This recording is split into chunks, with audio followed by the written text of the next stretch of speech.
The first time the patrol climbed over our fence, nobody even noticed. It was early morning, the kind where the air still held onto the night's coolness, and the sun hadn't quite decided if it wanted to show up strong or stay soft and golden. Our house sat at the edge of the neighborhood, where the manicured lawn slowly gave way to wild grass and stubborn weeds that didn't care about rules. That's probably why the HOA never liked us much. We didn't fit their picture. Our fence was taller than allowed, patched in places with mismatched wood, and leaned just slightly like it had its own opinions about things. Grandpa said that fence had more character than the entire board of the HOA combined. I believed him.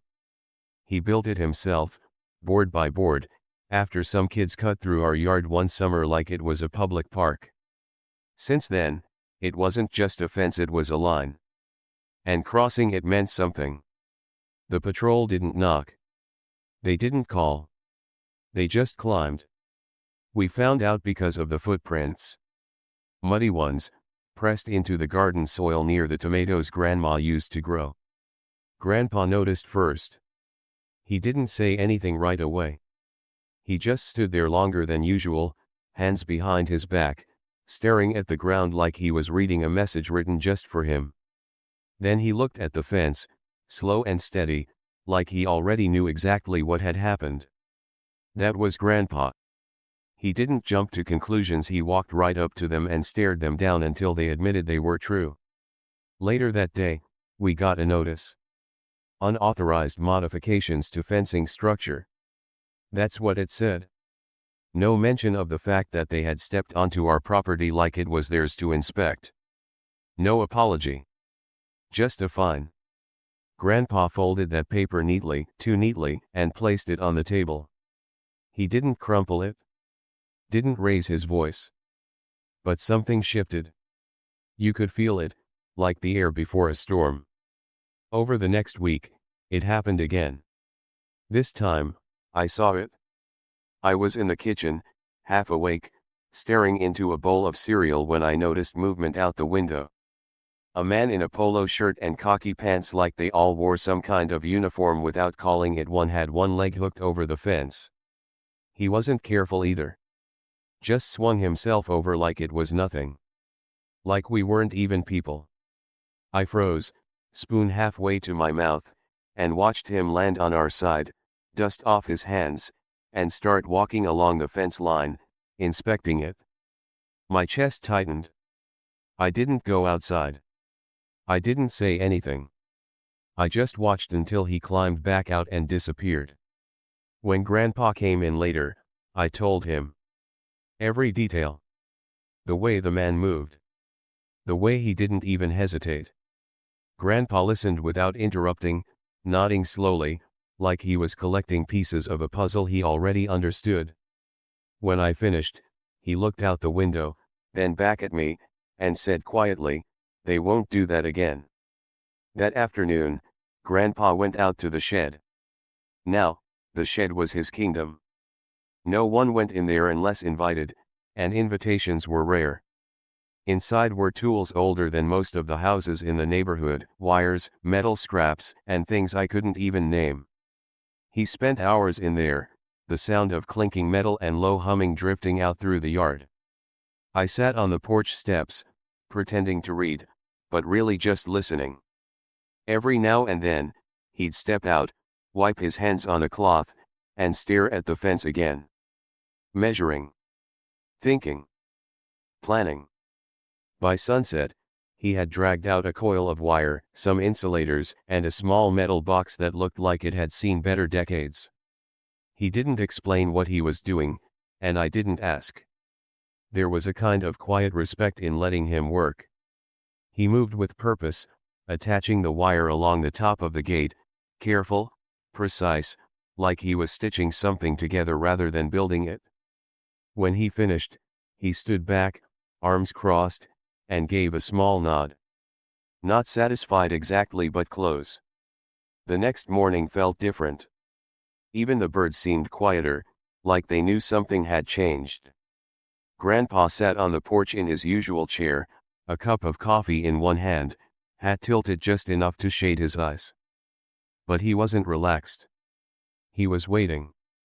You could tell by the way his foot tapped lightly against the wood floor, steady and patient. I sat a few feet away, trying to act normal, but my eyes kept drifting toward the fence. Time stretched. Minutes felt longer than they should have. And then, right on cue, there he was again.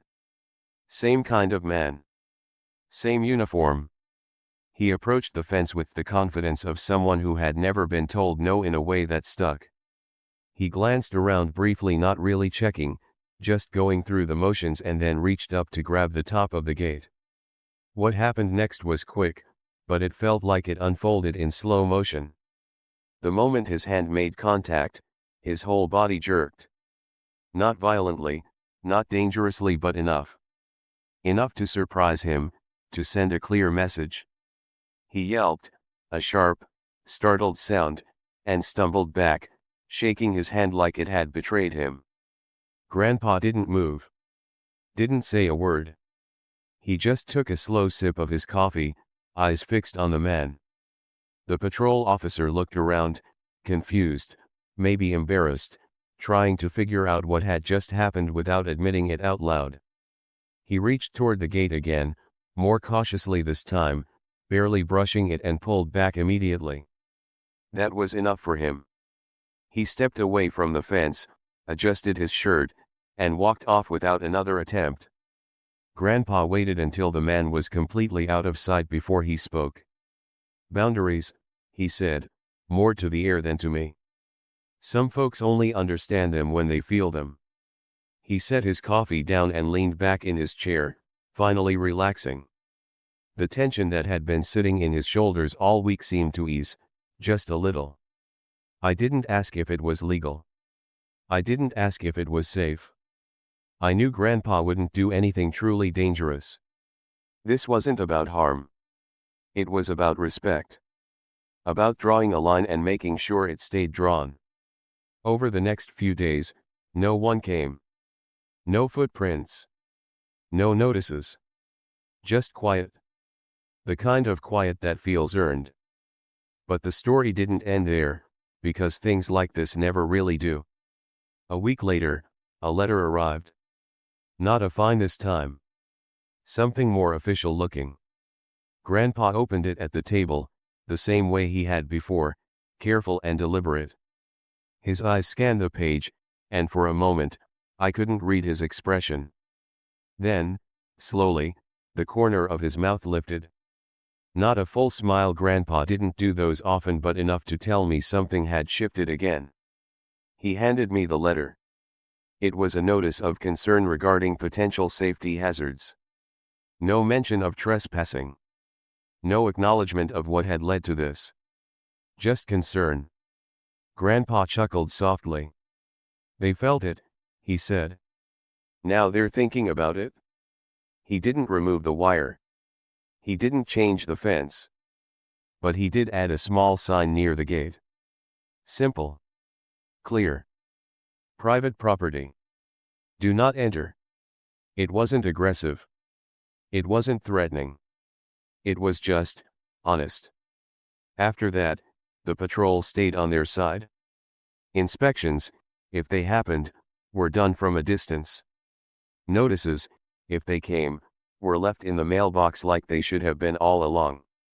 And life went back to something close to normal. The garden started to grow again. The porch became a place for quiet mornings instead of watchful ones. And Grandpa?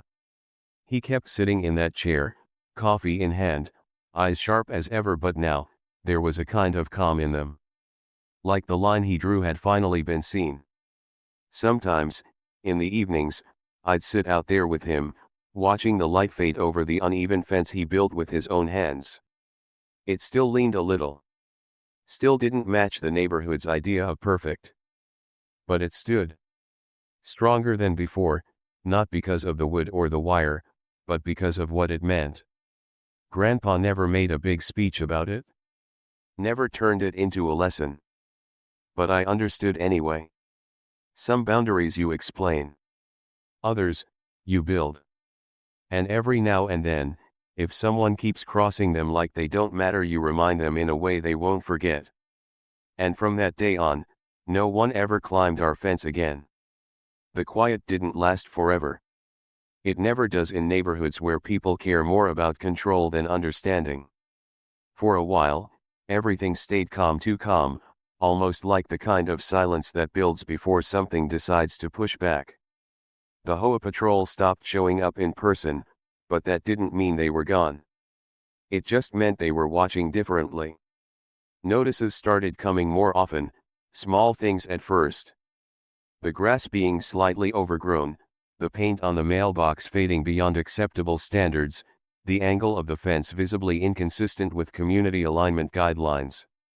Grandpa read every single one, same routine each time. Open it slowly, scan it once, fold it neatly, place it on the table. No reaction on the surface. But I could tell he was keeping score. One afternoon, a white SUV parked across the street. Not one of the usual patrol cars. This one stayed longer. Engine off. Windows tinted just enough to make you wonder. Grandpa noticed it before I did. Of course he did. He didn't say anything at first, just shifted slightly in his chair on the porch, his gaze drifting in that direction like it was nothing important. But he didn't look away. Not once. I followed his eyes and saw it too. We sat there in silence for nearly 20 minutes, the kind of silence that feels like a conversation all on its own. Finally, the driver's side door opened, and a woman stepped out. Clipboard in hand. Sunglasses on. Same uniform idea, different face. She didn't approach the fence. Didn't even step onto the sidewalk in front of our house. She just stood there, writing something down, occasionally glancing up. New tactic, Grandpa muttered under his breath. His voice was calm, but there was a hint of something else there, interest, maybe. Not anger. Not frustration. Just attention. The woman got back into the SUV after a few minutes and drove off without a word. No confrontation. No attempt to climb. But the message was clear: they weren't done. They were just adjusting. That evening, another letter arrived. Faster than before, like they'd already prepared it. This one was different though. It mentioned the installation of potentially hazardous electrified components and requested immediate removal pending review. Grandpa read it twice this time. Then he leaned back in his chair and let out a slow breath. They don't like not being in control, he said quietly. What are you gonna do? I asked. He didn't answer right away. Instead, he looked out toward the fence again, the wire barely visible unless you knew where to look. The sun was setting behind it, casting long shadows that stretched across the yard. Finally, he spoke. Same thing I've been doing, he said. Hold the line. The next morning, he didn't go to the shed. That was new. Instead, he went into the house and pulled out a stack of old papers, folders, and a metal box that clicked open with a kind of finality. Inside were documents, permits, receipts, letters, things I didn't even know he kept. He spread them out across the table like pieces of evidence in a case no one else knew was happening. I sat across from him, watching as he sorted through everything with careful precision. Every now and then, he'd nod to himself, as if confirming something he already believed. Rules go both ways, he said after a while. People forget that.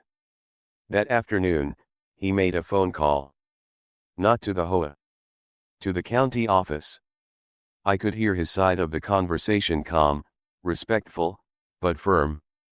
He asked questions. Specific ones. About property rights. About inspection procedures. About legal entry. He wrote down every answer, every name, every detail. When he hung up, there was that same small nod again. Not satisfaction but progress. The patrol came back 2 days later. This time, they didn't try to climb the fence. Instead, Two of them stood outside, just beyond the gate, talking quietly. One of them pointed at the wire. The other shook his head slightly. They looked uncertain. That was new. Grandpa stepped out onto the porch, not rushing, not reacting, just present. He didn't approach them. He didn't need to. The distance between them said everything.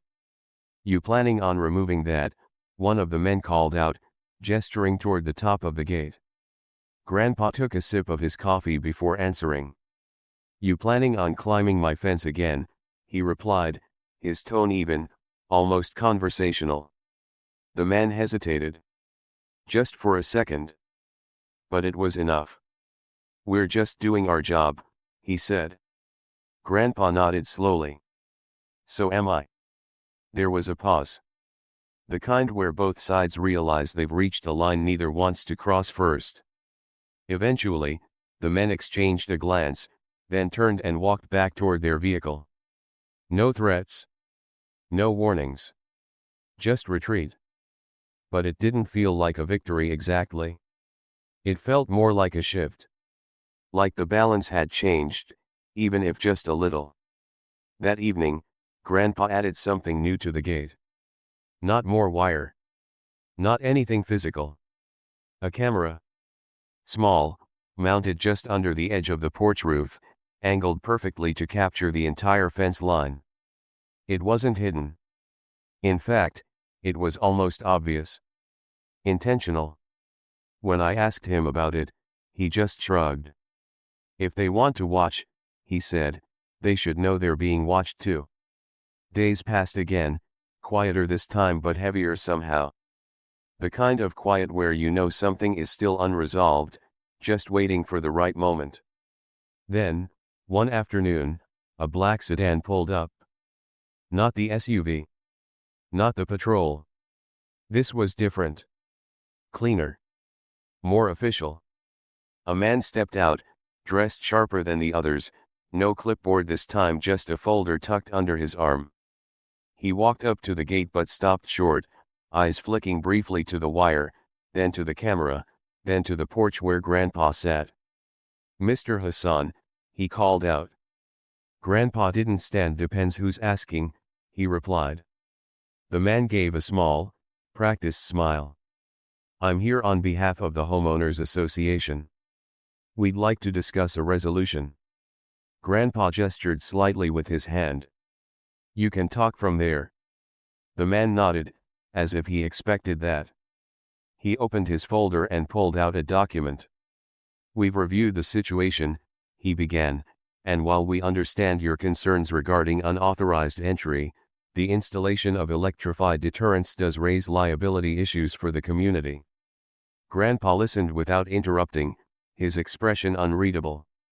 "We're prepared," the man continued, "to waive recent fines and revise inspection procedures moving forward, provided the wire is removed." There it was. Not an order. Not a threat. A negotiation. Grandpa was quiet for a long moment. Long enough that even the man at the gate shifted his weight slightly.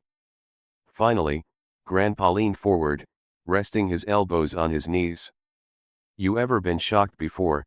he asked. The man blinked, clearly not expecting the question. "I'm sorry." "Not enough to hurt you," Grandpa clarified. "Just enough to make you pay attention." The man hesitated, then shook his head. "I can't say that I have." Grandpa nodded slowly. "Then you don't understand yet." Another pause. He let that sit there, heavy in the air between them. "They climbed my fence," Grandpa went on, his voice still calm but carrying more weight now. "Not once. More than that. Didn't ask. Didn't notify. Just decided they could. That wire," he gestured toward the gate without looking, "that's not about hurting anyone. It's about making sure they remember where they're not supposed to be." The man listened, his expression shifting slightly, not defensive, not dismissive, just considering. "I hear you," he said finally. "And I agree that shouldn't have happened. But we need a solution that works for everyone. Grandpa leaned back again, eyes narrowing just a fraction. Here's a solution, he said. You put it in writing. No more climbing. No entry without notice. Everything done from outside unless I say otherwise. You do that, he paused, glancing briefly at the wire, and I'll think about it. The man looked down at his folder, then back up. I can take that back to the board, he said. Do that, Grandpa replied. The man nodded, closed his folder, and stepped back. We'll be in touch. As he walked away, I felt something shift again, not tension this time, but direction. Like things were finally moving towards something that made sense. Grandpa didn't celebrate. Didn't even smile. He just picked up his coffee and took another slow sip, eyes still on the fence. Now they're listening, he said quietly. And for the first time since all of this started, it felt like maybe that was enough.